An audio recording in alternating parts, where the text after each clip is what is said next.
Hello and welcome. My name is Mary Lou and you're listening to the Healer Hotspot podcast, which is all about well-being for women both at home and at work. We'll be talking to female entrepreneurs about their business journey and what inspires them, whilst also what living and working holistically looks like to them. To hear and be able to relate to other people's journeys can be a powerful reminder to us all of our own inner strength, resilience and abilities, whilst also inspiring us to better ourselves. In this series, we'll also be meeting some holistic practitioners and exploring their wonderful therapies and how they can help us in our everyday lives. In this week's episode, I'm delighted to introduce June Barclay, an Anusha Healer and Angel Channeller, who I am privileged to call a friend and mentor. We explore her gift of connection to spirit and what that meant as she grew up in the East End. After losing one of her sons at 20, June's life became even more focused towards helping others with her incredible gift, from mediumship to meditation groups and finally to healing. June's humble upbringing make her incredible story even more powerful, and she, with help from Spirit, have some beautiful messages for us all within this podcast. I hope you enjoy it.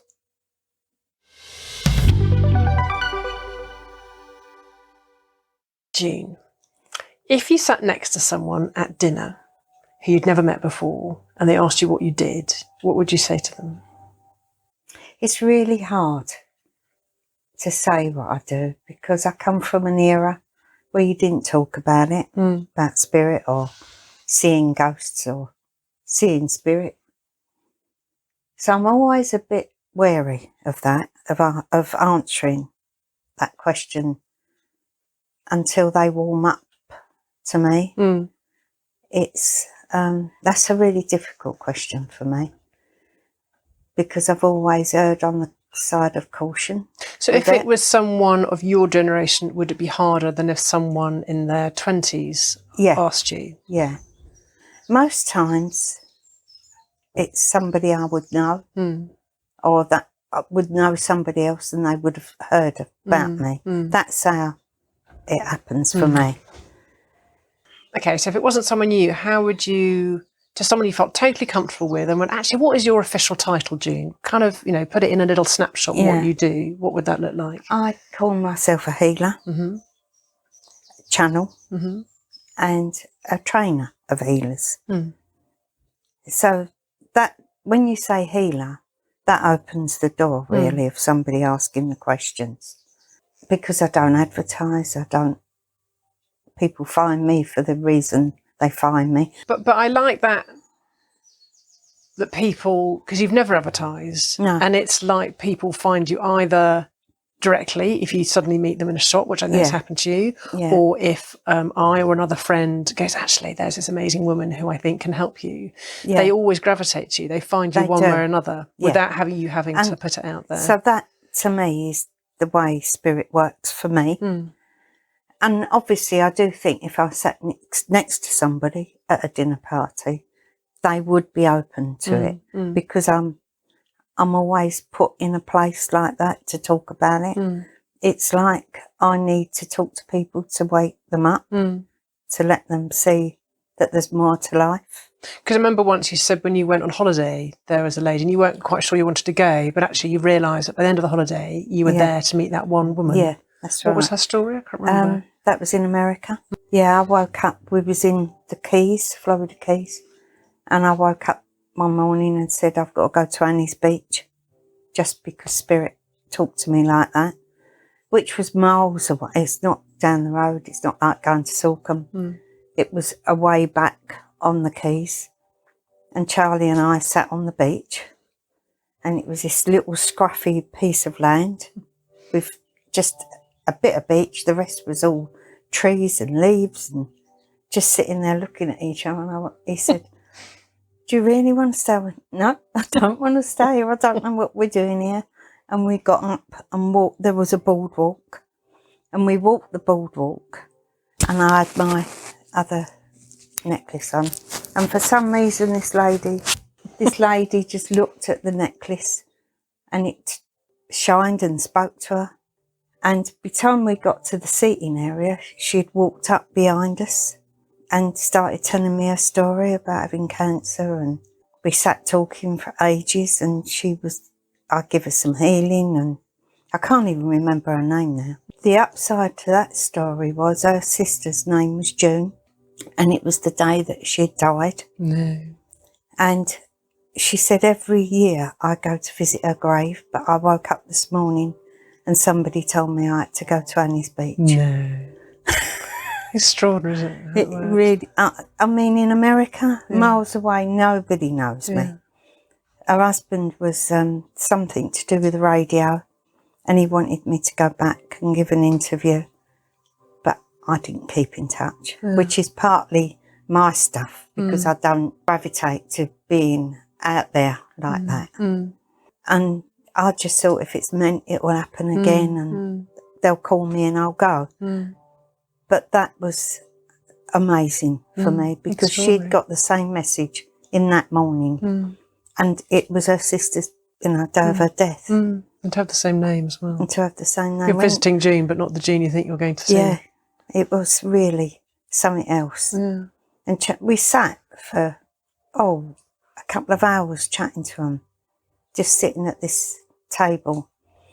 And I can still remember Archangel Raphael completely over, completely. The green was amazing. And even I had a bottle of water in my hand, and he told me to give her the bottle of water, because the energy from my hands had been in the water. And she was just so grateful. She was really in a bad way though. She had lots of cancer going on. But if that even helping someone, if she passed over, I've not kept in touch, so I should think she has passed over. But just to know that we had that connection, sometimes that's all you need. There's just that bit of connection. So when did you first feel or were aware of angels in your life? When I was a child. The first I remember of it was I was standing in the cot, and I can still see that room. So I was standing up, so maybe I wasn't two. I can't remember, because my mum and dad are not here now to remind me. But I go back to that room, I see that room, and I was standing up looking around. I think I was crying, because there were so many people in that room. And that's all that's the first time I remember it. And from then on, it was always, I could sense people in the house, I could sense loads of things. And did you ever verbalise that to your parents, or was that quite understandably, well, everyone sees this? Yeah, well, my dad was quite spiritual. He used to see things, and he'd talk about it openly. And I can't remember talking to him about it. I probably did, but my dad's been dead 50 years now. Gosh. And I can't remember the conversations we would have had about it, but we openly spoke about spirit. My nan used to see things, and so I probably I feel like I just dropped into that, and without saying the words, if you like, it was a knowing that they knew that I was like that. It was always really open at home. So did you use it? Was it just, well, it's just there? It was just there. Or did you use it as angels, what do I do now? Angels, help me. No. Did you use it as something to help form your life? No, not really. I just was aware of spirit, big time. And where we lived in the back of the East End, and I used to walk home in the dark, young, very young, but I never felt alone, and I was never scared. So for me, that was obviously the feeling they were giving me, because I can't ever remember feeling scared as a kid. And I'd be on my own a lot, because I had brothers that were older. I'd have friends, but I was probably a bit of a loner. I'd go swimming on me. I'd do what I wanted to do, mostly. Go swimming on my own. Loads of things, because my parents, after the war, people just really, they was too busy with their own life children were just left to be, we weren't encouraged to have a good job, or we was just there and we had to get on with it. Not unkindly, but that's how it was. And the East End was obviously full of people that everybody knew everybody. And all my family lived close together, and there was a lot of them. So it was just, it was almost like I'd accepted that that's what was happening to me or around me. And it was no big deal because it was always there. Now I know how lucky I was to have that. It was a real insight into another world.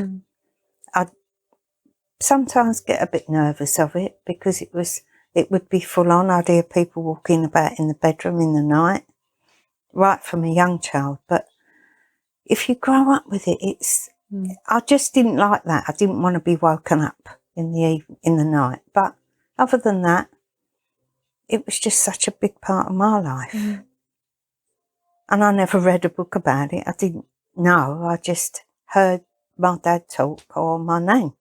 So was there a time when you shared this with someone or talked about it openly and you realised actually that it wasn't not normal, or that other people didn't experience this on a daily basis? It was the night I had Cole. My dad, I was always amazed that he'd been dead 5 years then. I was always amazed that I hadn't seen him. Not that I went looking for him, I just was amazed that he hadn't come back and spoke to me. And the night I had Cole, he turned up as large as life in the bedroom. And the other two were bad births, but Cole was easy. It was just incredible that he was there that night. That was the night I saw him, and I told Charlie. And I'd never spoken to Charlie about any of it because his family were different. And it was that era, the 60s, you didn't really say that you'd seen things because they would lock you up. He was mad. And Charlie's first words to me was, "Are you cracking up?" Because he'd never heard that conversation, had that conversation with me. Because that was like personal to me, maybe. And because it wasn't spoken about, and his mum and dad wouldn't have accepted listening to it. They would have thought I was potty. And you didn't want that stigma with it. So did you not pursue that conversation with Charlie, or did it? After that, I saw him quite regular, my dad. He was around a lot. Charlie used to be a lorry driver in them days. And this particular night, I woke up and there was this massive presence in the bedroom. All I can say is I think it was the first encounter I really had with a very large angel. Before, I think it was more spirit. This was an angel. And I got up and I just couldn't get over the feeling. I got up, I put all the lights on because this was something else different. And I could feel the enormity of it. And when Charlie got up for work, he said to me, it was about 5 o'clock, he'd probably got up then to go, or he was going to work then. And he said, "It's like Blackpool illuminations in here. What's going on?" I said, "Oh." And I just said to him, "I saw my dad last night again." That's as far as the conversation would go. I thought, I can't tell him now that I've seen something or felt another presence. So a couple of hours, or no more than a couple of hours, about 9 o'clock, the phone went, and he was driving down to Tilbury or Harwich or somewhere with this loader, with this long lorry. The guy who he was doing the job for rang and said, "Is Charlie at home? Has he gone, left yet?" I said, "Oh, he left hours ago." He said, "Well, he's not arrived yet." And then he put the phone down, and the next phone call was Charlie. As that phone went down, he rang. And in the days when you'd have to use a phone box. And he said, the only thing he said to me is, "If you see your dad again, I'm not going to work." So I said, "Oh, what's happened?" He said, "My lorry jackknifed down the lane, and it went down the ditch. It went miles one way, turned round and come back miles that way, and he walked away with a scratch on his head. And I saw that lorry, there was nothing left of it. The roof, the windows, everything had gone." Wow. And it was that night I felt that presence. Yeah. Whether, I've never asked, it may have been Charlie's guardian angel. Yeah. But for me, and even if I think about it now, it was like feathers from, if you touched a swan's neck, the feathers were that close. And it felt like, to me, I could feel it and sense it. And it filled, the whole presence filled that bedroom. So the connection, I think, was somebody protecting Charlie, who I gather must have been his guardian angel. But they came to let me know that if it was like a premonition. But at that stage of the game, I never took it at that. I just thought, oh my God, what's happening to me now? Because I was frightened. I was laying this way and I was frightened to look over my shoulder because I could feel the enormity of it behind me. I remember just quickly putting the light on, and of course the feeling goes then because I've moved. But that was actually spot on, because that accident, he shouldn't have been here from that. They found his tools, everything that he had in the cab, miles up the ditch, because it went down across like that, down the ditch and along. That's extraordinary. And he just had a cut on his forehead there. And did you say, other than about your presence of your dad, did he say that he felt protected? Was he just? I've never asked him that, ever. I've never asked him that question.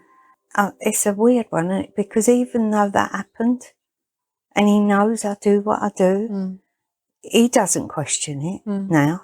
He just says, I don't get it, I don't understand it, but I know there's something, because you wouldn't do what you do. And he just leaves it at that. So he's never spoke about that.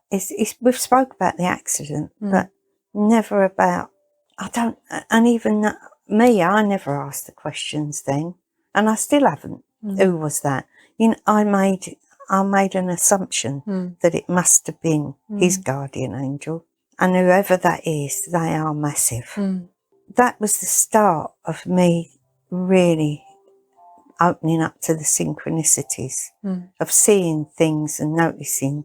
But I had friends that would talk more about it than Charlie. You sort of you collect friends that are into going to a medium or, you know, a bit of spiritual work, or that was good because we had this connection then. But you knew you couldn't talk to about it. What happened in the timeline? What happened next for you to start working with it? Was that a long way off? Oh, a long way off. Stuart. Okay. I always had that sense of, the first night I met Charlie when I was 16, and my friend went out with his best friend, and they kept trying to get me to go to make the foursome up, and I didn't want to know.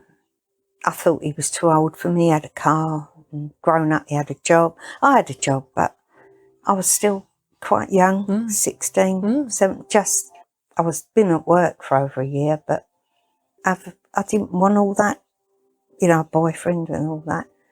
Anyway, in the end, my friend Shirley said, please just come once. Just make the foursome up for once, because we don't see you.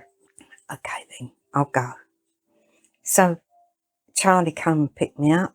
We went to Shirley's house, which was, I lived in Bow, she lived in the Mile End Road. Quite a way, 10 minutes, 15 minutes. And by the time we got there, we had to go up the stairs because she wasn't ready. And as I walked up the stairs, so I was just 17 now. I'd just gone into my 17th year. And as I walked up the stairs, the first time I heard the voice. Never heard the voices before. And they said to me, you're going to marry him. That's That must have freaked you out. I was freaked out. In my best East End language, I can't tell you what went through my head. I thought, oh, this is a joke.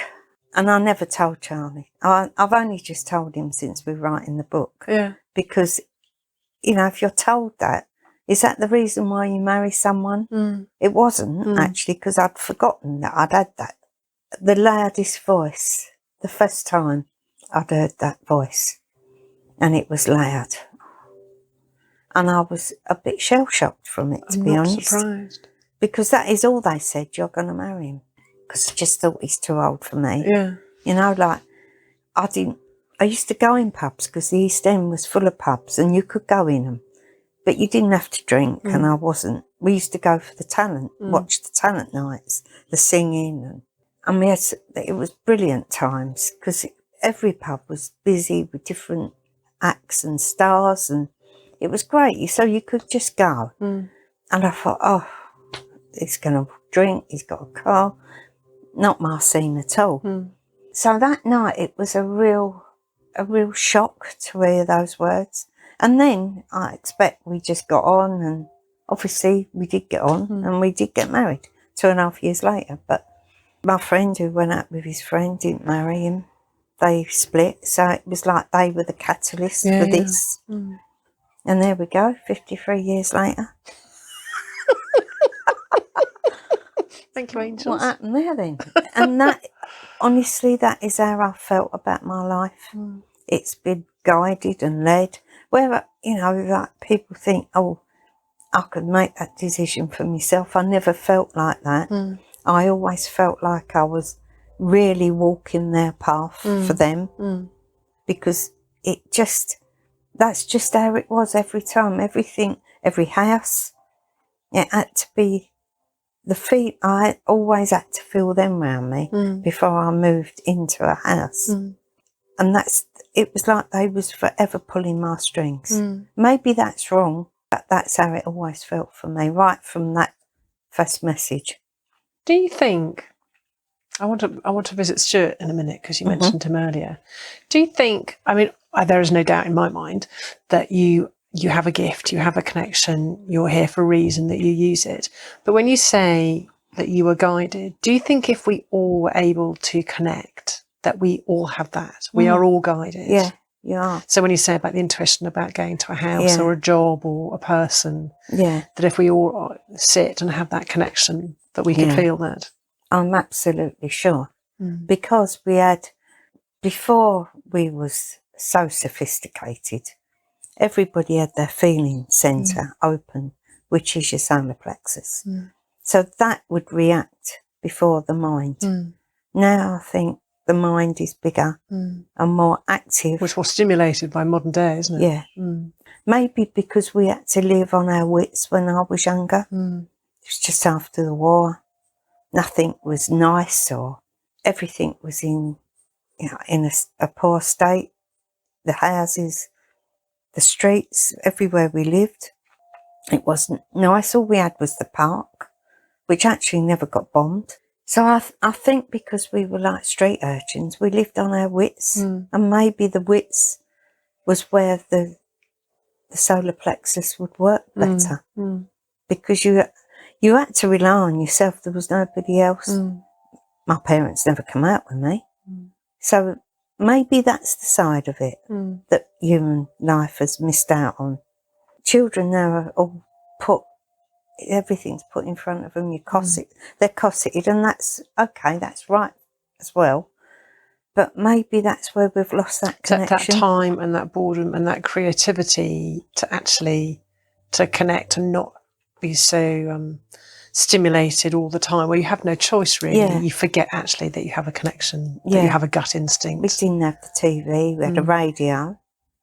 You wasn't bombarded even by the TV, and we did play in the streets. That's what we did on the bomb sites. I mean, half the time our parents and Charlie's too didn't know where we were.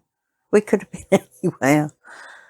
You wouldn't let the kids do it now. I wouldn't have let my kids do it, but it was the way it was, and maybe that's what built that real sense of knowing and being We were very grown up at a young age because you had to be. Well, say to a 16-year-old now, okay, you're going to get a job, you'll have been working for a year, you're going to be fairly independent, you're going to marry shortly. I mean, that seems so alien. When I think about my children at that age, when I have one friend who I know has been with a husband since she was 16, who's my age. Yeah. But yes, they don't, for all their sophistication and attachment to the world, most of the 16-year-olds I know, who are lovely, they don't seem to have that maturity or that connection. It was a maturity because I think we'd been let loose to do what we did. When my dad had a heart attack at 43, he couldn't support our family. So that's the reason why I had to leave school and go to work. So he had to go and sign for me to leave because apparently I was signed up till I was 18, which was unheard of in them days. So I had to go to work at 15 and get a job to help support the family. And I can't imagine the kids of today doing that. No. That's how it was. It was accepted, they said, and you did. That's how it was. And I don't blame them or think I missed out, because maybe I was grown up enough to do that. And obviously I was, because I got a job. Somebody had me. So after you were with Charlie, you 3 children came into your life before you had your own 3 children. Yes, I did. So what age were you then? I was, I got married at 19. We had our first home at 20. So I must have been 20, 21 when they came to live with me. And I had Darren at 22. Okay, so those 3 children were Charlie's sister's children. Yeah. Who you had to look after. Yeah. And how old were they then? I think Laurie might have been 5, 6. So that makes Sherry 7, 8. Dean was youngest, but he never came as much because he used to stay with Charlie's mum. He used to be there a lot, but not as much as the girls. For some reason, Doreen couldn't cope with the girls. So at 20, you were mothering 2 girls of 5 and 7, or 6 and 8, before you had your first son. Yeah. So that's fairly amazing in itself. Yeah. And again, did you just feel, well, that's what is meant to happen? Yeah, it just, because I'd lived in the house when we first got married. Charlie's mum lived in this big house. His sister lived there with the kids. And the kids was always with me anyway, especially Laurie. So when she brought them over, it wasn't anything, I wasn't, shocked that she brought them because she couldn't cope. It was like she just couldn't cope with life. And it was okay. The girls was happy to come. If they hadn't have been happy, maybe I wouldn't have been so happy to have them. But the same sort of situation had happened to me. I'd lived a really odd life. All my aunts had brought me up in between my mum. And my aunt who lived, which was then the countryside, Harold Hill, I used to spend 6 weeks with her, with my cousin. So to me, it was just to follow on from what had happened to me. I wasn't annoyed or shocked or worried about it, that I had them. I might have just been 20, actually, thinking about it, because it seemed I wasn't pregnant then when she brought them over. I would have been pregnant the next year. So then you went on to have your 3 sons. Yeah. When did you stop having children? How old was I? 27. Okay. So at 27, you had 5/6 children in your home. Yeah. And were the angels still very prevalent then? No, I don't remember much about them. Probably quite noisy. Apart from when I had Carl, that being the last one, that night, my dad. But maybe they were there, but I wasn't really connecting or taking any notice. But I always felt like I'd know if something was the right thing to do. It was a knowing more than a seeing. That's the way it's taking me back to it. It's more like the knowing. So then, how old was Stuart? Stu, when he passed, he was 20. Yeah, just before he was 20 this happened in the November, and he would have been 21 in the January. So then what was, you were saying about angels and being aware of them and then starting to work. How did that shape around Stuart's death? It made me revisit all because I had that knowing. I had that real sense of, I know it was his time. I knew it was his time. No, it didn't take away the grief, but there was a knowing.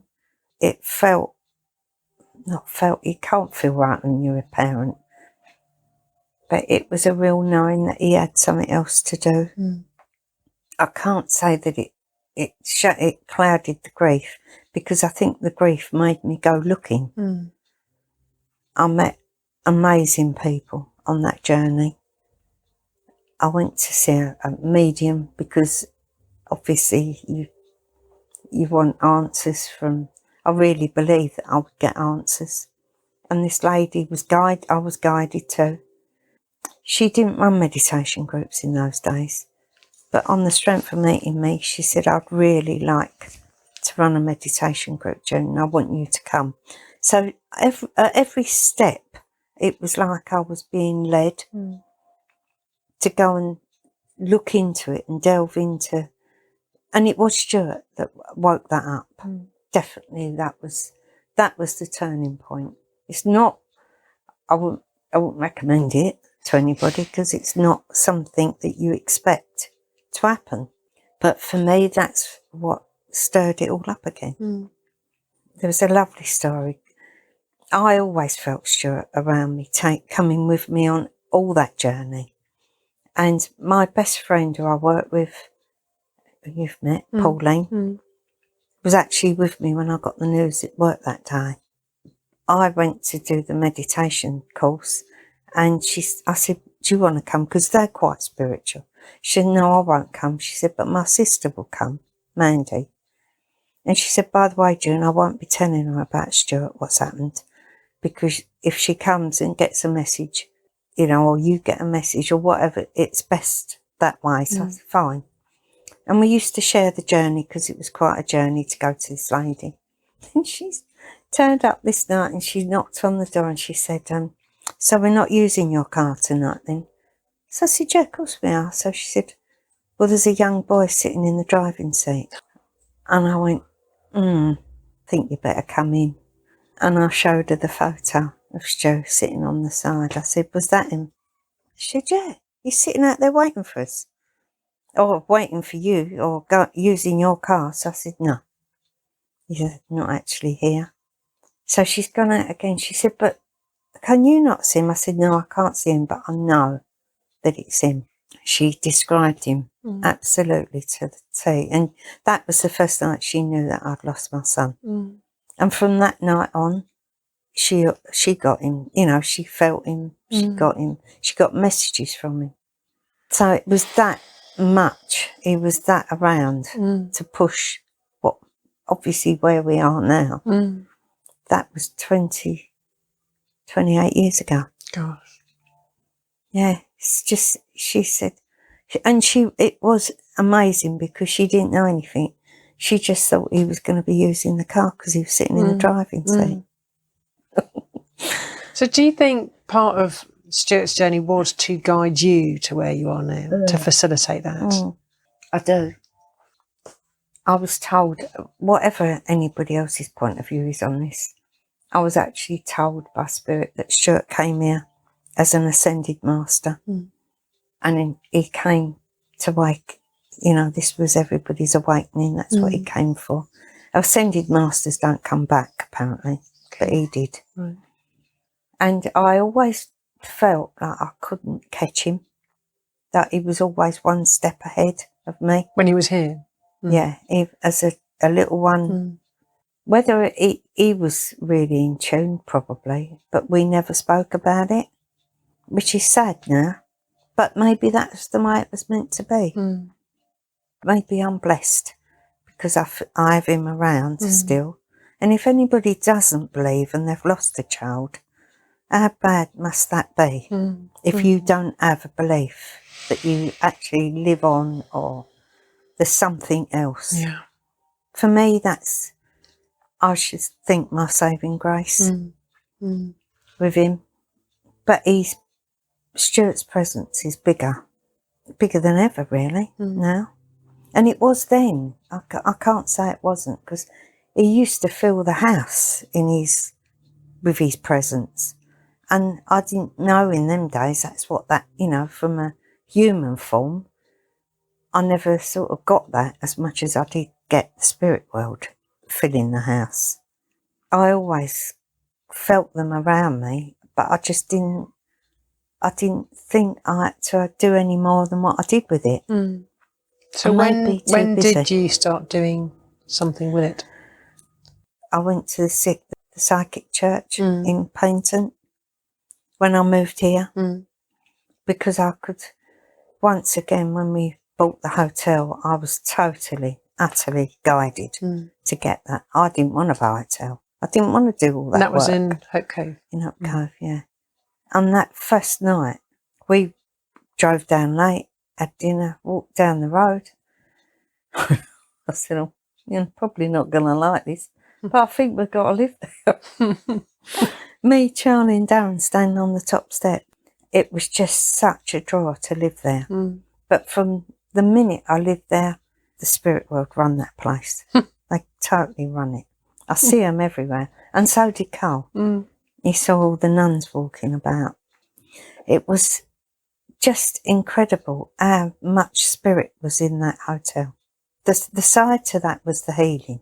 Because as soon as people turn up, and most of them weren't well, they'd had stress, or they weren't eating properly.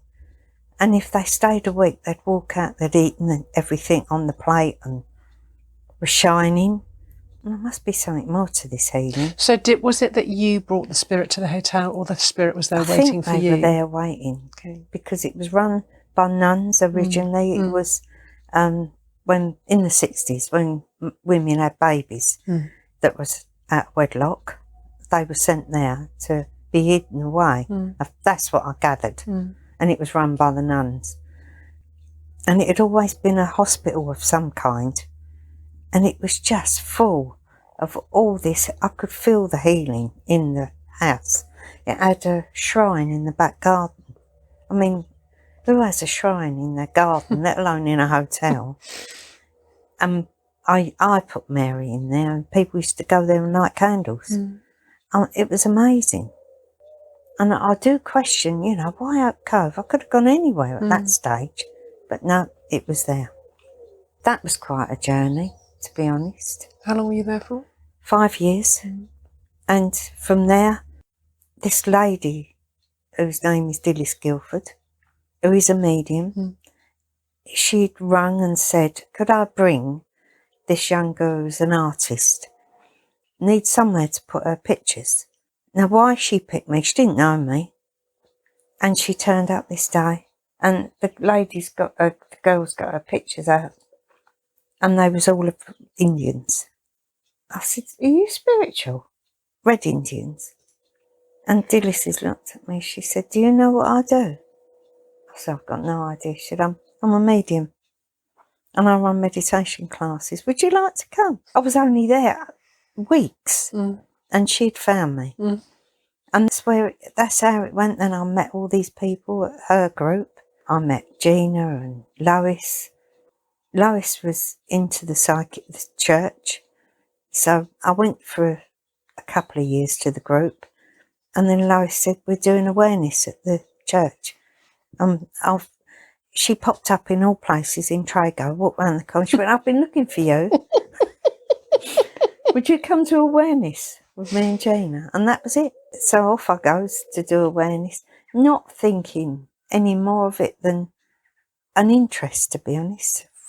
Tuesday night, go to the Spiritist church, but you have to work up on platform, and that's where I met Rain. You've heard me talk about Rain, my Buddhist friend. She walked in and said to me, you're going to be my friend. I went, no, I'm not. So this is back to the sitting at the dinner table with anybody. This is how it's worked for me more than me talking about it. I said, I can't be your friend. I run a hotel and I don't have time to have coffee and friends. So she went, well, I'm sorry, but you're going to be my friend. And that's 22 years. I love the fact you said, sorry, I haven't got time for a friend. Yeah, I told her that. She got hold of me, I think, like that. She said, you're going to be my friend. I went, no, I'm not. 22 years later, there she is, giving me pictures, fruit trees. So, yeah, that's where I met them all, at the church. So you started doing mediumship. I did the mediumship, and they kept saying to me, you're not really a medium. You're good at it, but you're a healer. No, I didn't come here to do that, because losing Stuart used to love having a reading or someone say, oh, by the way, Stuart's here and he's got this message. And I thought, that'd be great to do that. I can do that. I know I can do that. I used to get messages. They kept saying, no, you're not. You're a healer. Go away and learn to do the healing. Or come back here and do the healing course. And I pushed all the time against that. I kept going back to do it's called development. I had about 3 different teachers for the development. But every time I'd do a few weeks and then I wouldn't feel very well. It was like they were saying, no, not for you. Off you go. And then what happened? I met Roz. I saw this advert in Thurston Post Office and I thought, oh, Monday night. Because I meditated I've always meditated. I didn't know it had a name in the old days. I thought it was daydreaming. But in my way, I'd always done that meditation. So when I did find Dilys and we meditated, I loved it. At the church, we'd do it. And then I met Roz, went to a course on a Monday night. So she was, Roz Plus, she was Angels. Angels with Roz, yeah. Lovely. Absolutely lovely. And the first night, of course, she doesn't take any prisoners. She says, right, after this, everybody's gonna read the cards for everybody else. I thought, oh, here we go. Anyway, I sat next to Jan and Annie, and I gave Annie a reading. And Roz came up to me after. She said, I'm really impressed with what you did tonight. She said, you've just read for the best tarot reader I know. I went, really? And it was no great shakes. I just thought, well, that's weird. You know, where'd all that come? I wasn't thinking, oh, that's good, I could do that. It wasn't that. It was just because it's always been there, natural for me. I was quite shocked I got picked out. Like, you know, she come affirm me and said that to me. Anyway, the next week I goes and she comes up to me. She said, you really don't know what you've got, do you? I went, no, I don't know what you're talking about. She said, well, I want to see you one-to-one. There's more. You've got to know what you've got and what you're dealing with. I went, okay then. I wasn't being naive or vague about it. I didn't know what I could do, because nobody says to you, apart from us, you could do this, because they was all too busy telling me, oh, you're a healer, go away and find out about the healing.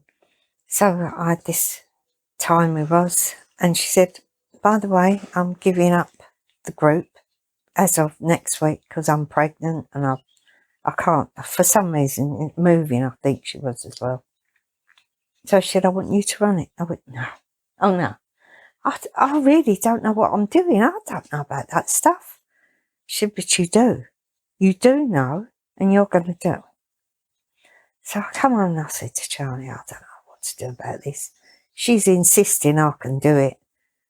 He said, and we had the front room space. He said, well, do it. If you don't like it, then you ain't got to do it again, have you?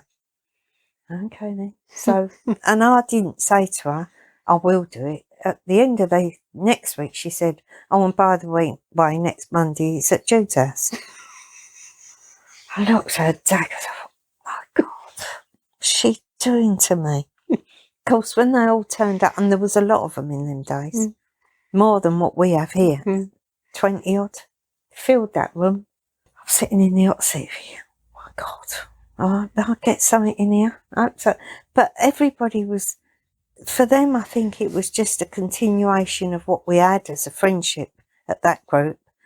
And I said to him, if this just ends up a cup of tea and a chat, so be it, because they knew that I didn't know what I was doing. Personally, I didn't. But in the daytime, when I'd get the room ready, I'd start being shown this, talk about this, or play this, or, okay then. It is a real knowing. I can't explain it any different than that. I'd be shown a book, or like I'd go to a book. I'd stand in front of the books and think, all right then, what am I going to talk about? And something would come up, and it would be, would be about crystals. It built itself, really. I was just the catalyst to build it. But talking the healing, Katie Gostick sat next to me. I used to sit in the chair and she'd sit there. And she said to me, I don't know what I'm doing in Devon. She said, I lived in Oxford and I've ended up here. And the only thing I think I've brought is my healing, which is called Anusha. And she said, it's healing with the stars. I went, that's it. That's what I've got to do. That's it, Katie. It was just one of those ha-ha moments. All this talk about the healing, and there it was. She brought the healing to Devon. She came to the group. And when we was in the other group with Roz, I never sat with Katie. We never even had a conversation. And Jack was at that group, and she said to me, June, we couldn't get to sit with you. She said, I used to get there early to try and sit with you. She said, there was always somebody else that beat me to it. So I never even had a conversation with Jack. Because I don't know if you know Sally Ann. No. She was really ill in them days, and she used to bring her bed to lay on. And she would get there and make sure that I sat next to her every time. She would sit this side, I can't remember. It was probably Jane. I don't think you know Jane either. She came over from South Africa to live in Devon. Well, she didn't start off in Devon. She was up country somewhere. And she visited and she said, I've got to go and live there. And she said, I know it was you, the connection, when she met me. It was you was the connection. Because her daughter is in spirit and Stuart, both their birthdays was the 20th of January. No. Yeah, and different years, but it was like I could just see all the webs, you know, all the connections coming together. And that, I think, more than anything, I trusted spirit, because simply being me wouldn't be enough to make that happen. It had to be something bigger than me that made all this happen. And I'm just fortunate maybe that I listen or I get it in some way, form or other. That's all I can really say. You're chosen rather than fortunate. Yeah, maybe. It's been a bit like that all the time, especially the Ross thing. And since we've had conversations, and I said to her, thanks for that, Ross. That was really pushed me on to do that. And she said, oh, don't worry about it, June. She said, you did it for me in another life. Exactly the same thing. Oh, okay then. But I don't get those sort of messages. We all seem to get messages or feelings or things in different ways. For me, it's just, I think hers is a bigger direction than mine somehow, because she's out there doing it. Whereas I'm quite happy doing what I do here, in here. I've never thought, oh, that's enough, because it never is enough. For me, my personality, it's enough. But it has shifted of late, because you've been poorly and out of action. I don't want to say it's 18 months. You're going to tell me it's longer, aren't you? It is longer, yeah. But your energy has grown within that time. Yeah. And although you're a little resistant, you know that there is change coming. Yeah. That although you're happy in your beautiful healing heart and you do meditation and you do healing and you do readings, they've got bigger plans for you. Yeah. I think they are. Which is going to be reaching more people. Yeah. Yeah. The healing on the telephone is the thing I think they're pushing me towards more, because you don't have to live here to get it. I can do that in my home to anybody in the world. And I've got a feeling that's the next sort of calling. You know, that's probably going to be bigger than what I thought it would be, because that blows my mind away. How does that work? And I mean, I know that works. How it works. It's not my job. It's that I just believe enough that it does work. And that's how it's always been. I've believed enough that this is how there's something out there, something different, something more than us, bigger than us. I'm not saying I see it all the time now, because I don't. It's just a real knowing. Okay, it kind of slightly leads me on to my next question. You've talked about spirit, and we've talked about angels, and you've talked now about what I would say is source energy or God or whatever you want to talk about it. For people who aren't familiar with that, what is the difference, say, between a spirit and an angel? A spirit is somebody that's passed. Angels mostly haven't lived on earth. They've never come and lived on earth. You get a guardian angel that comes with you at birth and leaves you when you die. They're there for protection, for guidance, but you have to ask for it. They don't just offer. They're not there to make your life better unless you include them in your life. You have to ask. So an angel, if we want to see it as a floaty being sitting on a cloud, but I don't actually see it like that. I just see colours, and I know from the colours and the feeling who it is around me. And they all have specific jobs.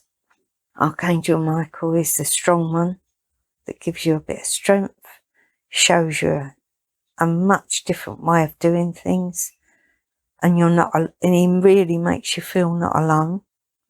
Whereas Archangel Raphael is the healer. He comes on a very soft, gentle energy for me. But in that softness is the strength. And he's all love and giving. So for me, it's more feeling and knowing. But a spirit is somebody like your mum or dad that passes over, or like I've seen your aunt in spirit. I think there must be different levels. That's the way I perceive it. There must be a different level when you go home.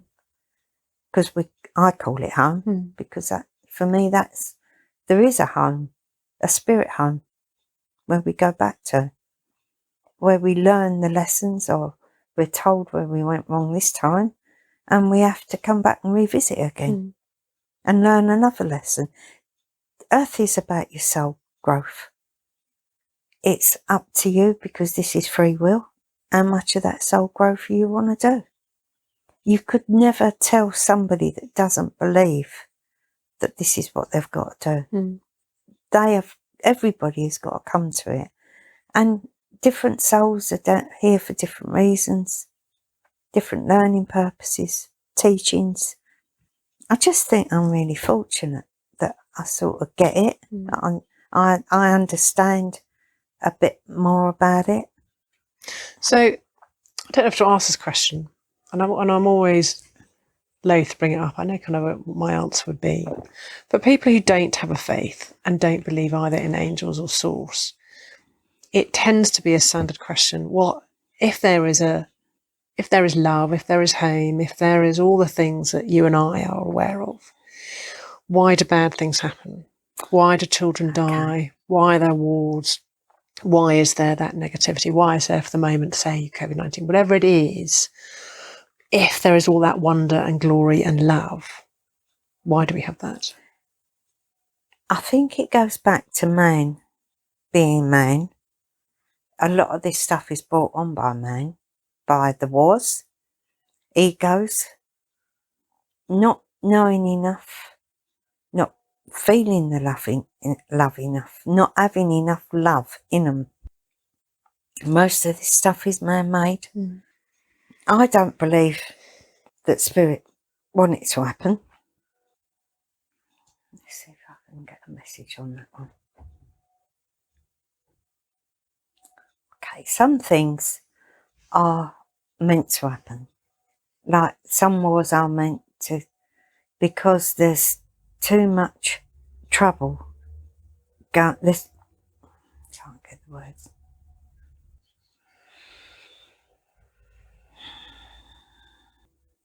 Okay, what Spirit is saying about that is, when we come back from Spirit, we're shown the path that we can walk to come back on. So we're shown the type of life that we would come back to have. So people that have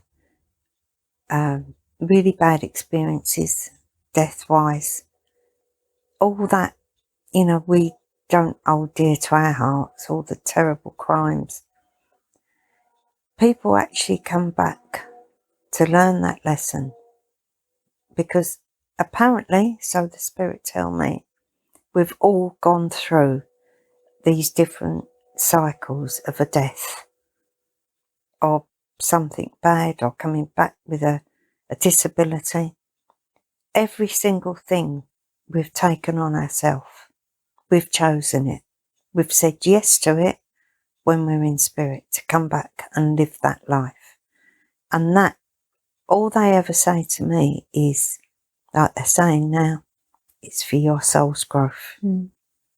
Mate, I don't know enough about all this. It's only what they tell me. It's like starting from a new sort of soul. It's the souls that have the wealth, the power, and when they go home, they have to come back and learn a different lesson to make their soul, your a rounded soul, is how they show it to me, when you've learned all those lessons. So coming back to the question is, a lot of the things that do happen are unnecessary, but a lot of the things that do happen are because we've come back and accepted that is going to happen. I don't know more of an answer than that one, because that's what they show me. You come back, you have that blueprint of this life. Whether you follow that through is up to you. And if you don't, one presumes, to get the soul growth, you have to come back again and learn that lesson. Learn the lesson. And if you don't complete all what you've meant to learn on that lesson, you come back again and learn it again. Or you take it on in a different form. Because it's just, you never stop learning and your soul never stops growing. I don't know where that ends, that the soul has grown enough. That's kind of my next question. Does there come a point where you don't have to come back? Apparently, I don't have to next time. Okay. I wouldn't have thought that my soul would learn all the lessons, but maybe it has. Because I expect I've had millions of lives to get to this point, which I think that's what the teachers, like the Dalai Lama, I'm not saying I'm like him, I'm just saying those sort of people that are put on that spectrum possibly have done thousands of lives to get to the point where they are. And that's, I have been actually told I won't have to come back. I came back this time and I didn't need to, apparently, because it was the time of great awakening. But where the soul growth comes in is possibly because of the young deaths I've had. Carl, he's chosen a really hard path for his soul growth. And I do think it is that. I think it is hard. And 99% of the time, maybe we can cope. But there's that other 1% where we are human and we don't really want to cope with that. We want to be here and have a good time. That's kind of what I was thinking is, how old are you now? 70? 73. So your journey, so it's still going. Yeah. And 73, all the things that have happened to you. So really, if you look at it, it almost feels to me, especially when we're talking today, there's been no rush. getting to this point. It's just been this slow rotation of events and people and circumstances and guiding to get you here. So 70 years of learning. Yeah. And I don't know if I've actually had a conscious thought about life, but you think, well, life is life. You know, if I'm here to serve, then why can't I do that in my 20s so I can serve for 50 years? But actually you're serving in your latter day of your life, but actually the majority of your life has been getting you to that point. Yeah. I always find that so fascinating because I think now, let me be here for as long as possible, because if I'm just at the start of my healing journey and I'm nowhere near what you do, I think, oh my goodness, I'm 50. I want to be able to do this for as long as possible. I mean, do you feel it? I do more now. And I've sort of looked back and thought, I could have been doing that then, but it wasn't possible. You know, having 3 kids and the other kids come in, and my house was always full because there'd be a house full of people. You couldn't knuckle down and do this stuff. I had always had a job, and that to me, the jobs that I did was always so guided. I always felt guided to go and do that job, whatever the job was. And I'd meet amazing people. It was like I had to go into the world and meet all these people first before I sat down in here and did what I did. There's hardly anybody that walks through that door that I haven't experienced what they've experienced. So my experience really I would say is life. Life has taught me this stuff as much as the spirit world. Well, it gives you the connection, it gives you the empathy and the understanding. You have to have that. You have to have that feeling of wanting to help people, maybe.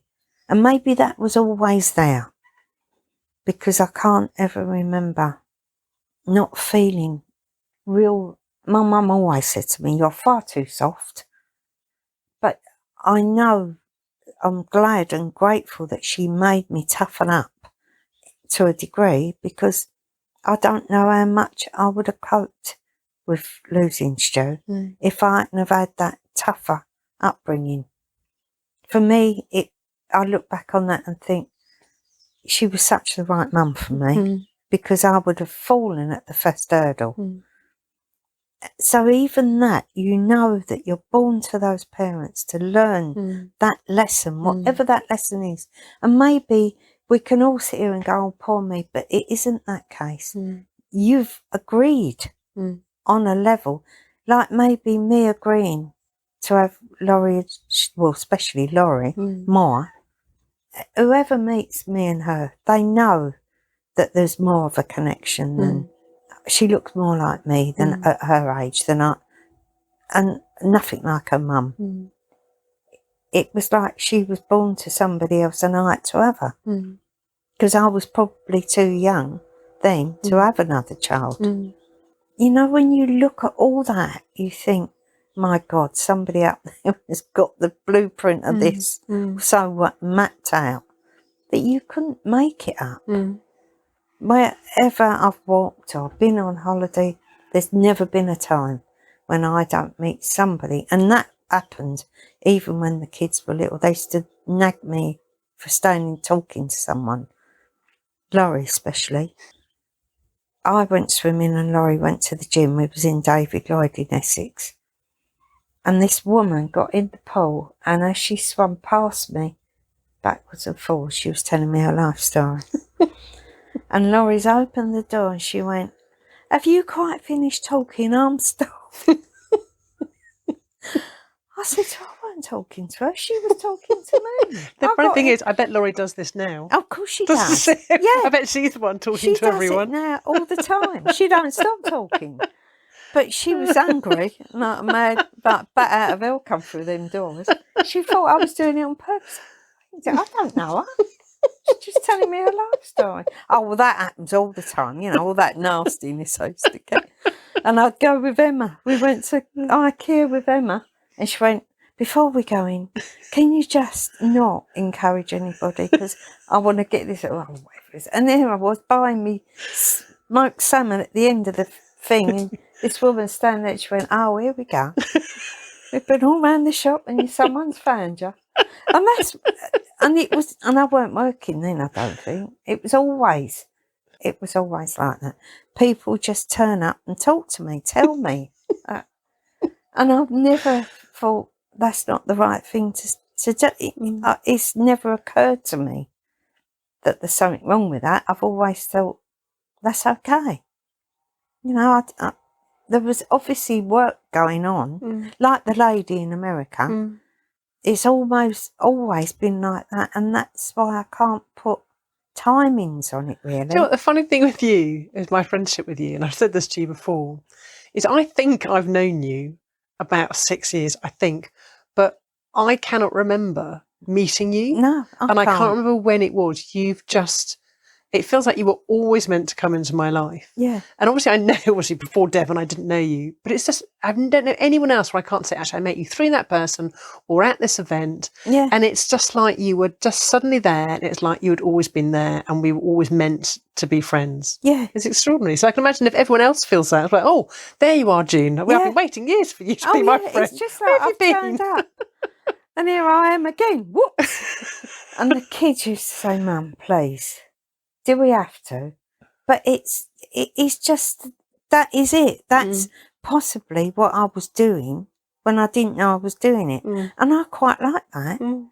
I didn't ever want to put a label on it, or for me it was my sanity that I probably went looking because of Stu. Because to me, he was on that precipice. You're just going to let him go in flight. And obviously he flew that way instead of. Very talented, very clever. All the things, I used to just look at him and be, "Where'd that come from?" Obviously he was light years in advance of anything I know. He had healing books on healing your organs. He'd bought them. I didn't buy them. I didn't know anything about it. And he used to tell me. I used to go, "Really? What, you're reading that?" Yeah. At 11. Yeah. He knew about the organs, about the healing. And obviously that's what the connection is now. He's home.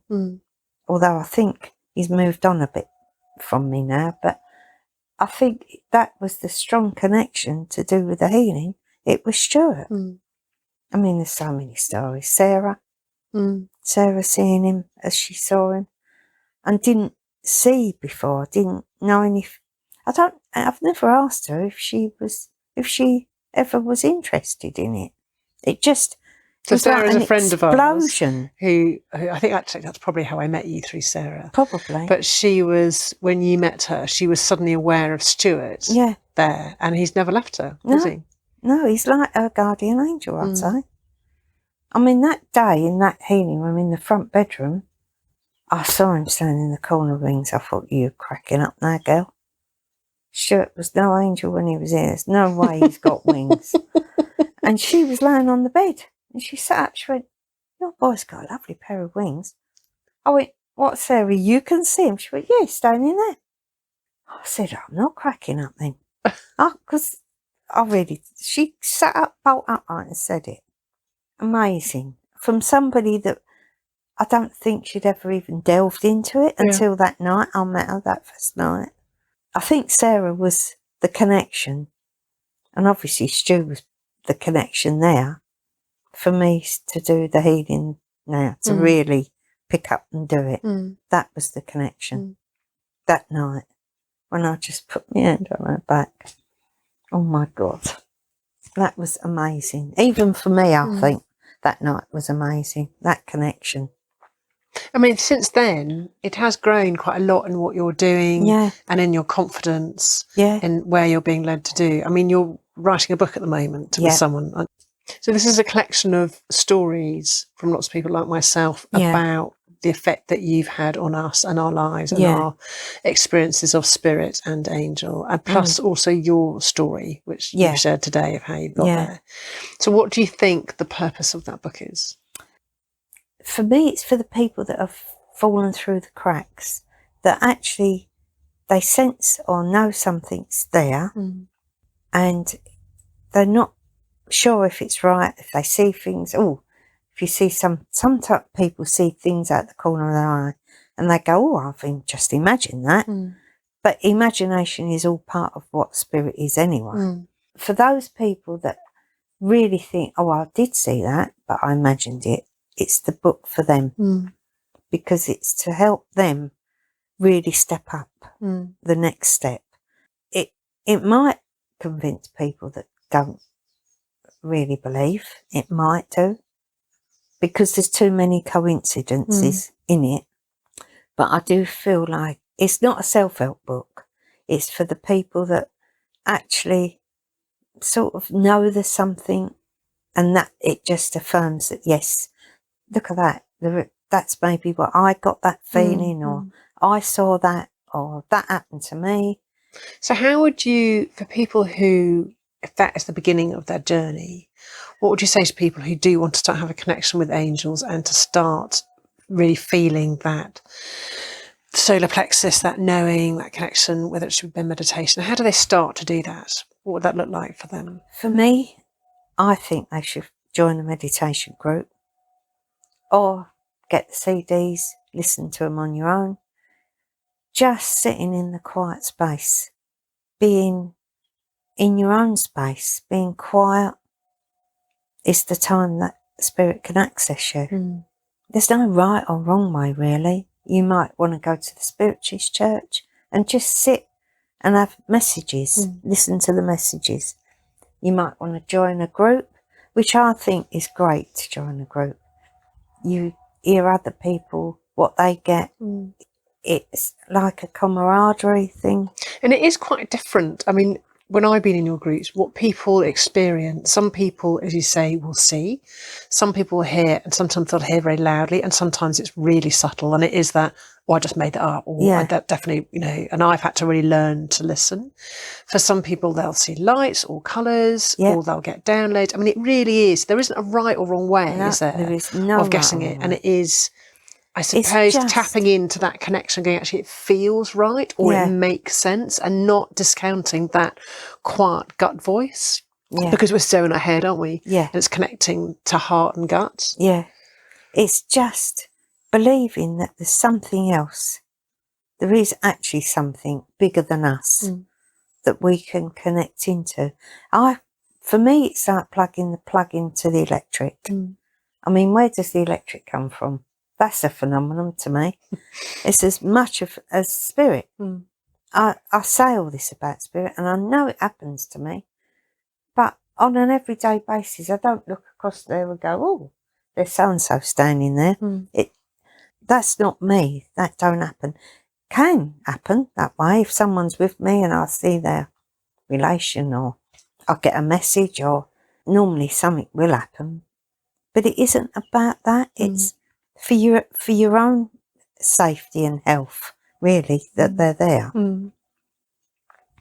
I think people like me are the people that it's about awakening everybody else up to be able to do their own stuff. That very neatly leads me on to my last question, which was about, you mentioned earlier, and I know that I've read, that the world is awakening and there is kind of an energetic shift, which is maybe part of our current circumstances working towards. What do you, or spirit, say about that, and what the world is going to look like, and the part that we have to play in them?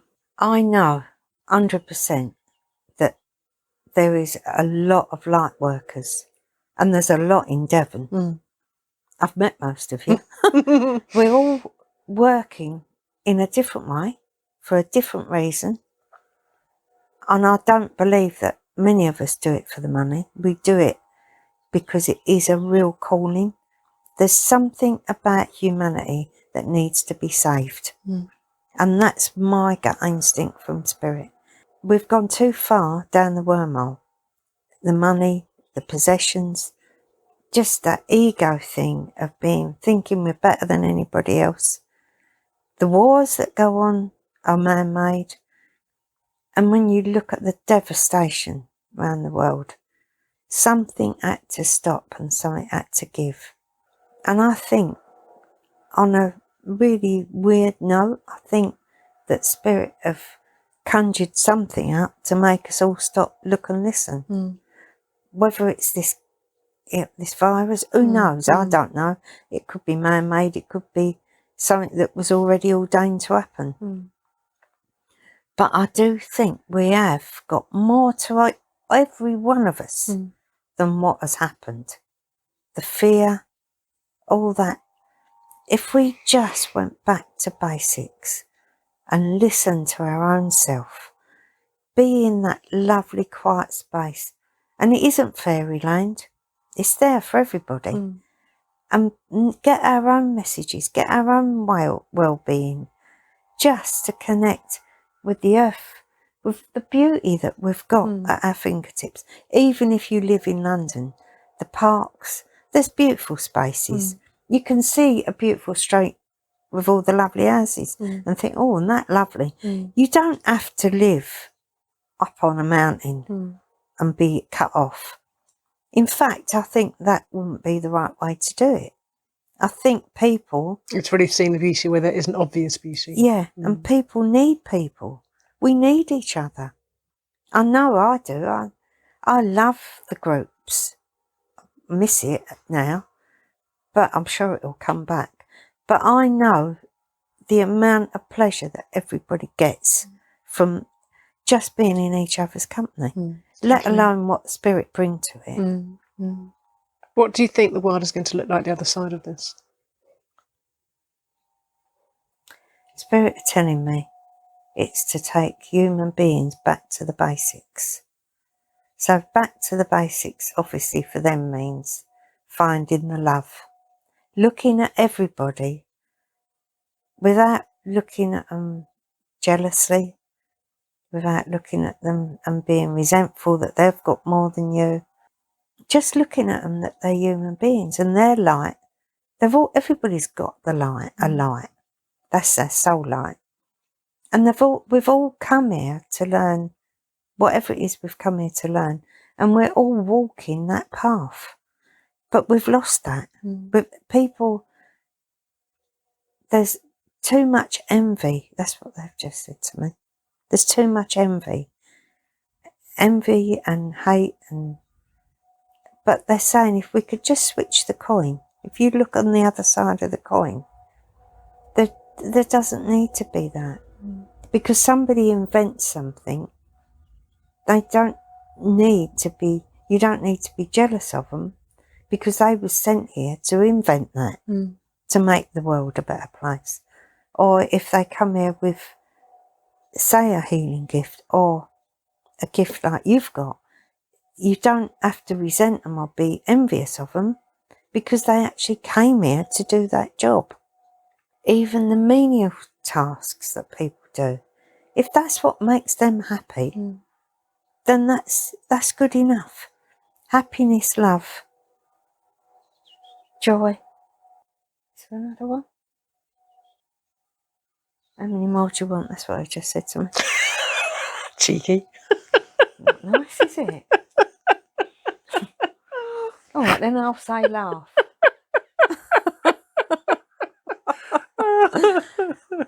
Thank you, Spirit. Great, isn't it? Yeah, all right. Have a row with me. But that's if that's what this is about, what we're going to get more of. Although, I may be being an old cynic. Inside me, I don't know. Maybe a lot of people will gravitate towards being nicer. But if you come back here to learn a lesson, and one of them lessons is something that's not very nice, is that going to change? So I think for the broader spectrum of people, this will change them, because they've had to knuckle down and be with themselves for a lot of time. And that's when Spirit can get to you. You just have to be with you. And most of us don't like ourselves, for one reason or another. Everybody has that self-worth or lack of it. There's always something going on underneath what we have to work on. I've been really, I've not had the self-worth from it. And yet, when I'm working, I love it and I feel it. I feel the worthiness of spirit. But when I'm on my own, it's something else I have to work on. Yeah, And, I can relate to that. you know, it's like being two people. So I get afterwards, you know, people will be in this lovely cocoon for a little while, and then bang, it's back out in the world, and here we go again. And it's maybe making space in the new world to maintain or reconnect again, to find that space for spirit to reach you. Maybe that will be the difference, though. They would have had enough of feeling that, that they know that what they seek. want it again and come back to it, and not be so caught up in all the stuff that's false. Is all the stuff to do with money and the big razzmatazz of what that brings. Whereas the advertising world busy telling us that we need all these things in order to be happy, and actually we don't. We don't And need they it. keep telling us what we need. And it's maybe that's why I came from that place of not having, because we was as poor as church mice. But I never felt that I did lack. I never lacked anything, really. I wouldn't want to go back and live like that, but I didn't. I don't feel like I was. Maybe it's because nobody had anything in those days. But I didn't feel like I didn't have anything. Post-war was a great leveller. Yeah. And maybe the war was the reason for that too. Because there was always that divide of the rich and the real poor. But maybe that was the leveller for that war. And really, it's almost the same now. Because this is a kind of war in that it's levelled us all, rich or poor, pretty much to the same circumstance. You can't go out, you can't integrate, you can't. We can't all go to a restaurant, even if you've got the money. Can't go down the pub. So yeah, in a way, it is another leveller. And I think that's spirit's job, though. They just keep bringing you back. Look at it this way. And I do think sometimes, oh, God, it would have been lovely to have this much knowledge when I was younger, to be with more people, but it wasn't meant to be. It's like a life lived and knowing enough to be able to be the person that you become. Does that make sense? Totally. Unless Spirit has something else to add, I'm going to thank you very much. Okay. Do you want to ask Spirit if they want anything else to say? Okay, if you like.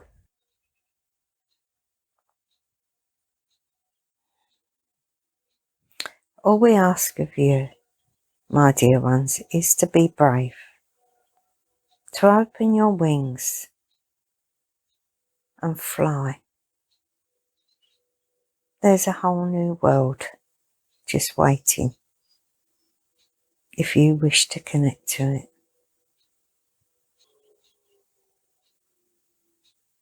Our wish for you is peace and love, and that is all there is. Wow. I just have to say, June, you've seen what's on my jumper. Oh my God, no. Across my chest I have peace, and on my arm I have and love. Oh my God. Oh my God. And I knew I had to wear this jumper today. That's so funny. Oh, Thank wow. you, angels. Oh, wow. And who said we're not connected? I know. On that I've note, June not even Barclay. read that. I've not even read So that. you can't really see that and Can't love on see my that. arm, can you? No. They are being a bit smart. When I saw Be Brave, there was a name, I don't know if it was your name, I don't know who it was. They had the wings right out, flying. Open your wings and fly. Yeah, the wings was right out. Feminine, lovely. Absolutely It was a beautiful lovely. message. Thank you. Thank you, June. You're We welcome. could talk for hours. We've been an hour and a half.